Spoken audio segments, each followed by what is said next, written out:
রমজান এলেই যেন নতুন করে জেগে ওঠে নীল নদের দেশ মিশর। যখন কায়রোর আকাশ জুড়ে তামাটে আভা ছড়িয়ে সূর্য অস্ত যায়, তখন শুধু আজানের ধ্বনি নয়, বরং হাজার বছরের পুরনো ঐতিহ্য আর আধুনিকতার এক অপূর্ব মিশেল দেখা যায় রাজপথে। মিশরের রমজান মানেই কেবল উপবাস নয়, এ যেন এক আলোক উৎসব, যে উৎসবের প্রাণ হল রঙিন ফানুস আর মানুষের একে অপরের প্রতি অকৃত্রিম ভালোবাসা। মিশরীয়দের ইফতার মানে কেবল পেট ভরে খাওয়া নয়, বরং এটি হাজার বছরের পুরনো এক রাজকীয় ঐতিহ্য।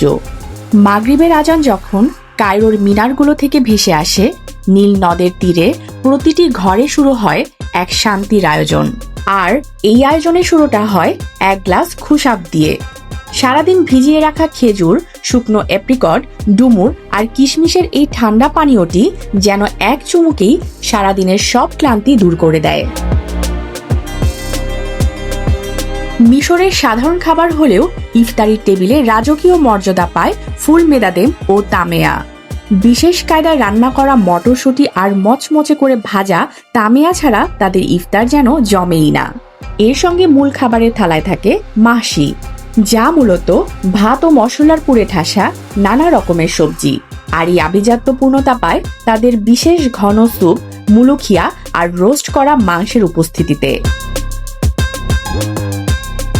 তবে মিশরের রমজানের আসল জাদু শুরু হয় ইফতারের পর মিষ্টির হাত ধরে।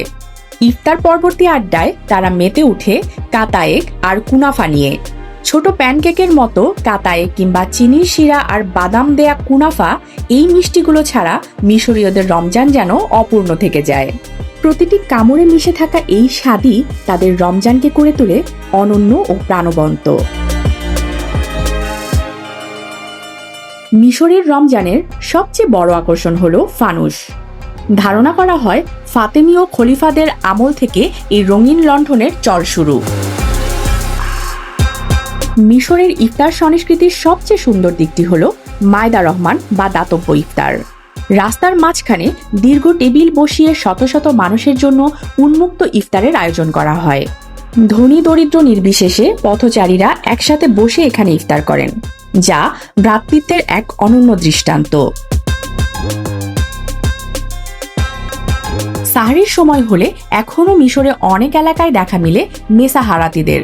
তারা ছোট ছোট ঢোল বা তবলা বাজিয়ে সুরে সুরে ডাকতে থাকেন, হে ঘুমন্ত ব্যক্তি, জাগ্রত হও এবং আল্লাহর মহিমা ঘোষণা করো। আধুনিকতার ভিড়েও এই প্রাচীন ঐতিহ্যটি এখনো মিশরের মানুষের মনে রমজানের আলাদা অনুভূতি দেয়। মিশরের ইফতার মানে কেবল খাবারের আয়োজন নয়, এটি নীল নদের তীরের মানুষের ইতিহাস আর আতিথেয়তার এক প্রতিচ্ছবি।